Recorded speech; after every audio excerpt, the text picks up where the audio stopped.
ઉમટી પડી છે ત્યારે આજે અહીં તમે દર્શક મિત્રો જોઈ શકો છો કે બેસવા માટે ખુરશીઓ પણ ખાલી નથી અને લોકો રાહુલજીને જોવા માટે જે ભર તાપમાં લગભગ 3 વાગવા આવ્યા છે ભર તાપમાં લોકો ઊભા રહીને રાહુલજી રાહ જોઈ રહ્યા છે। રાહુલ જ્યારે આપણા વિસ્તારમાં આવી રહ્યા હોય ત્યારે ઉપસ્થિત મંચે મહાનુભાવો અને દક્ષિણ ગુજરાતમાં કોંગ્રેસ પક્ષને જીતવા માટે આના ધબધબતા તાપમાં બેઠેલા માણસો કાર્યકર્તાઓ આગેવાનો દોસ્તો જે અનાવલ નજીક વાત કરીએ આપણા દક્ષિણ ગુજરાતની ગ્રાઉન્ડ પર અમારા સ્લોગનમાં વાત કરીએ તો વેદાંતા લાવવામાં આવે એટલે કે આદિવાસીઓને વિસ્થાપિત કરવાની વાત આવે। દર્શક મિત્રો જોઈ દક્ષિણ ગુજરાતમાં બાદ તાપી નર્મદા જિલ્લાને લઈને 50,000 પરિવારોને વિસ્થાપિત કરવાની વાત કરવામાં આવે।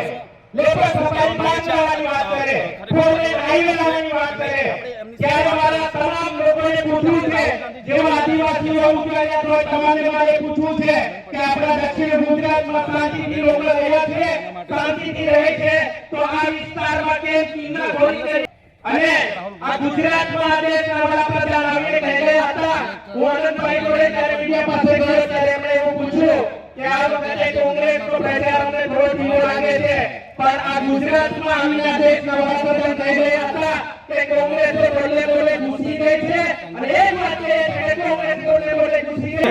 અન્ય વડીલો પણ ઉપસ્થિત છે, આપણે એમની સાથે વાત કરીશું।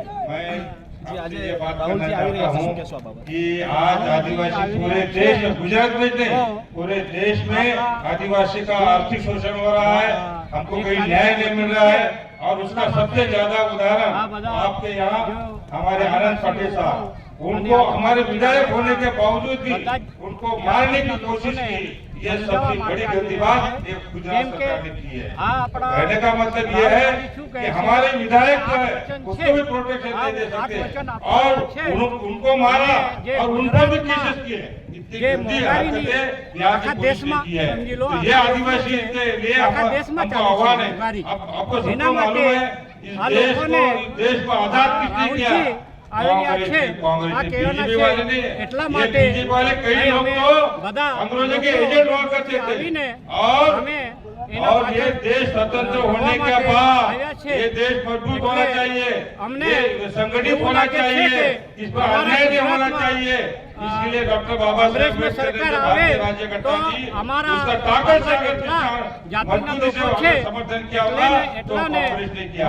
कहने का मतलब यह है कि सारे जो चीजें हैं सारे कानून जो है गरीब लोगों देश में एक ही बैंक हुआ करती सरकारी वो स्टेट बैंक हुआ किया, लेकिन इंदिरा जी ने बोला कि ये प्राइवेट लोग जो है प्राइवेट लोग किसी हजारों कोटि का नहीं है लाखों कोटि का व्यवस्था करने वाले थे। उनको अगर ये सारे बैंक को राष्ट्रीयकरण किया और ये लाखों लोगों को आदिवासी को सबको रिजर्वेशन मिला, ये सरकारी कहने का मतलब है आपसे રાહુલ ગાંધીજીનો ભાવપૂર્વક હાર્દિક સ્વાગત કરીએ છીએ આપણે।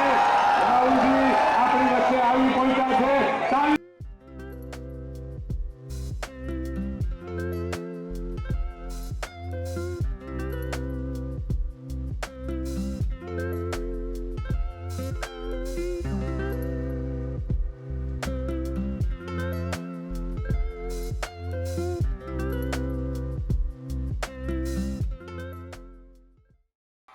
जय आदिवासी, जय आदिवासी।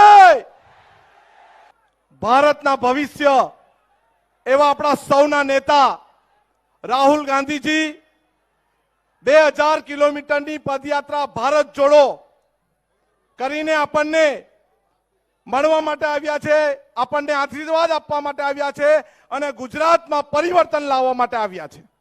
છેલ્લા કેટલા સમયથી આપણે પરિવર્તન ઈચ્છી રહ્યા છે પરંતુ આ 2022 માં આપણે પરિવર્તન લાવવું છે અને પરિવર્તન કેમ લાવવું છે કારણ કે આ ચોર લુચ્ચી સરકાર આપણને આદિવાસીઓની જળ જંગલ જમીન પર ડોળો નાખી રહી છે અને અવનવા પ્રોજેક્ટો લાવીને એની જમીન જંગલ અને પાણી લૂંટી રહી છે।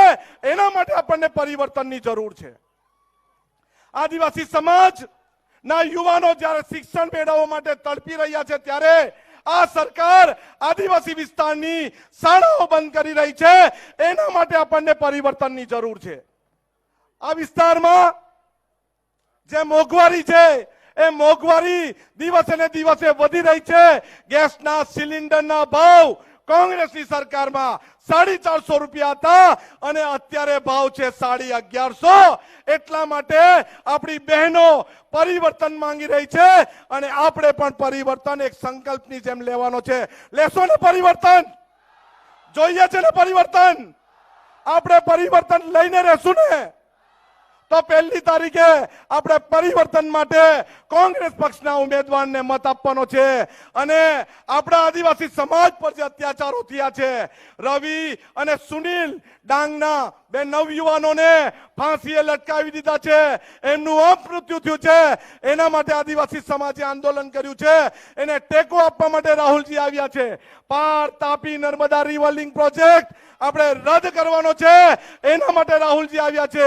અને રાહુલજી આદિવાસી સમાજની જળ જંગલ જમીન બચાવવા માટે એક સૈનિકની જેમ, આદિવાસી સૈનિકની જેમ અહીંયા ઉભા છે. ત્યારે આપણે સૌએ એમનું સ્વાગત કરીને આપણે એક નેમ લેવાની છે. આ વખતે કોણ આવશે? કોંગ્રેસ આવશે, કોંગ્રેસ આવશે ને કોંગ્રેસ આવશે. આપણા તમામે તમામ કામો જે અધૂરા છે એ કામો પૂરા થશે. અવનવા પ્રોજેક્ટો, વેદાંતા પ્રોજેક્ટ, પાર Tapi Narmada river link project, leopard safari park project, તેમજ પાર Tapi Narmada river link project, Bharatmala project, આ તમામ પ્રોજેક્ટ આપણી સરકાર આવશે તો રદ થશે. એટલું જ કહીને વિરમું છું. સૌને જય આદિવાસી. तो दादी कहती हैं कि राहुल, ये जो किताब है ये हमारे आदिवासियों के बारे में किताब है. ये हिंदुस्तान के पहले और असली मालिक हैं.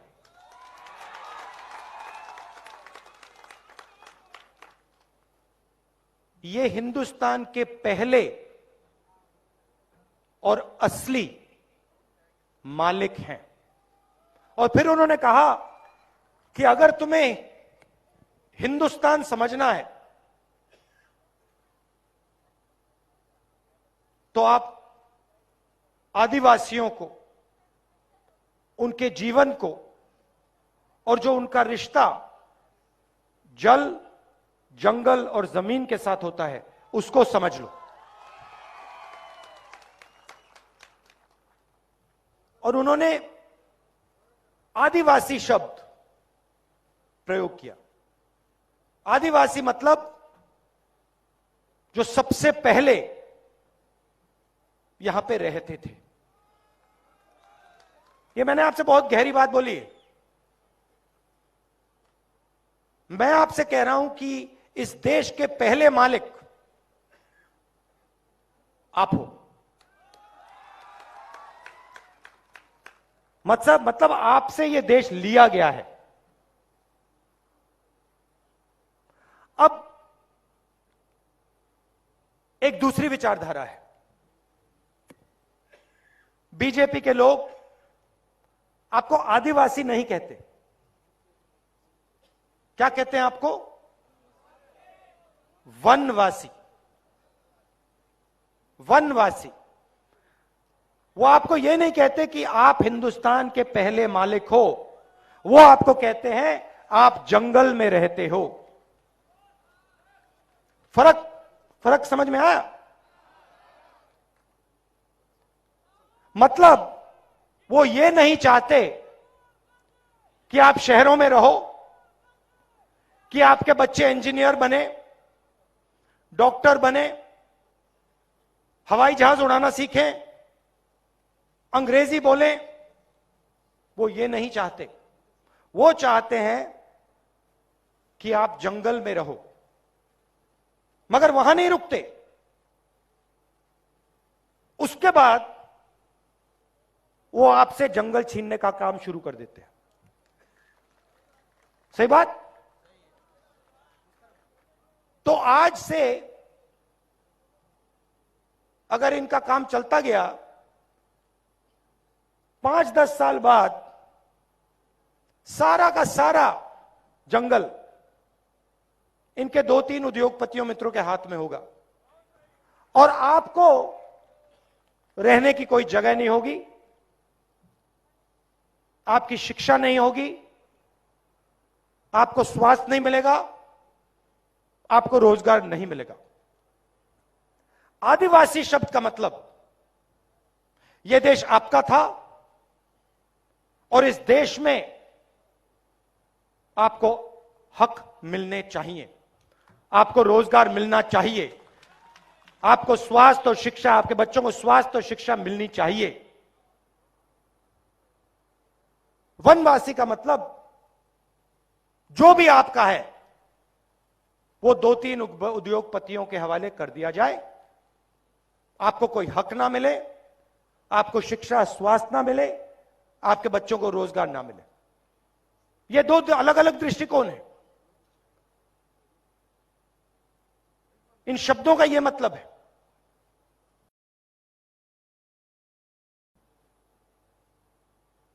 आप वनवासी नहीं हो, आप आदिवासी हो और यह देश आपका है,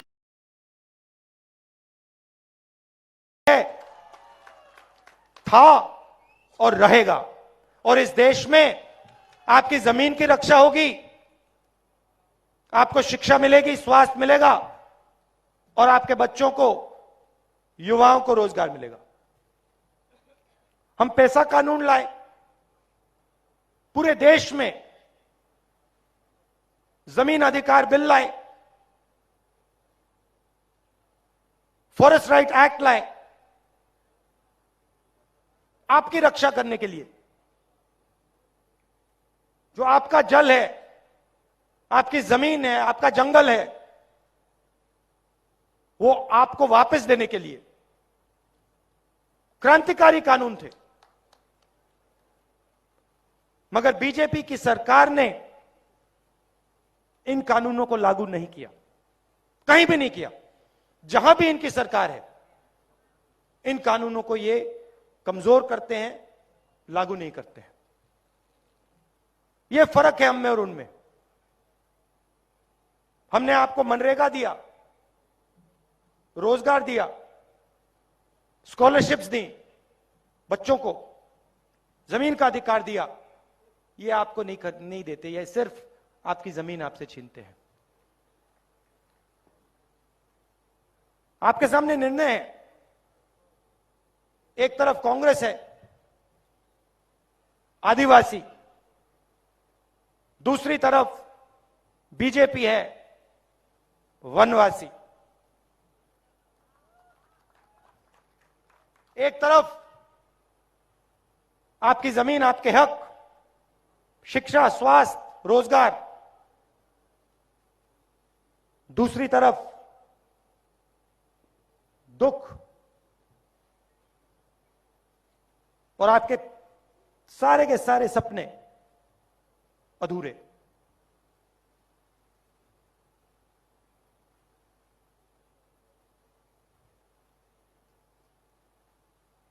हम चाहते हैं कि जो आपकी हिस्ट्री है, इतिहास है, जीने का तरीका है, उन सब की रक्षा हो। आजकल दुनिया में लोग एनवायरनमेंट की बात करते हैं, बड़े बड़े कॉन्फ्रेंस होते हैं, पूरी दुनिया के नेता मिलते हैं, एनवायरनमेंट की बात होती है। एनवायरनमेंट के बारे में हमारे आदिवासी भाइयों को इन सब नेताओं से ज्यादा मालूम है। जंगल के बारे में, जमीन के बारे में, जल के बारे में आप सबको सिखा सकते हो। और हमारा काम, सरकारों का काम, नेताओं का काम आपकी आवाज सुनने का काम है, जैसे हम भारत जोड़ो यात्रा में कर रहे हैं।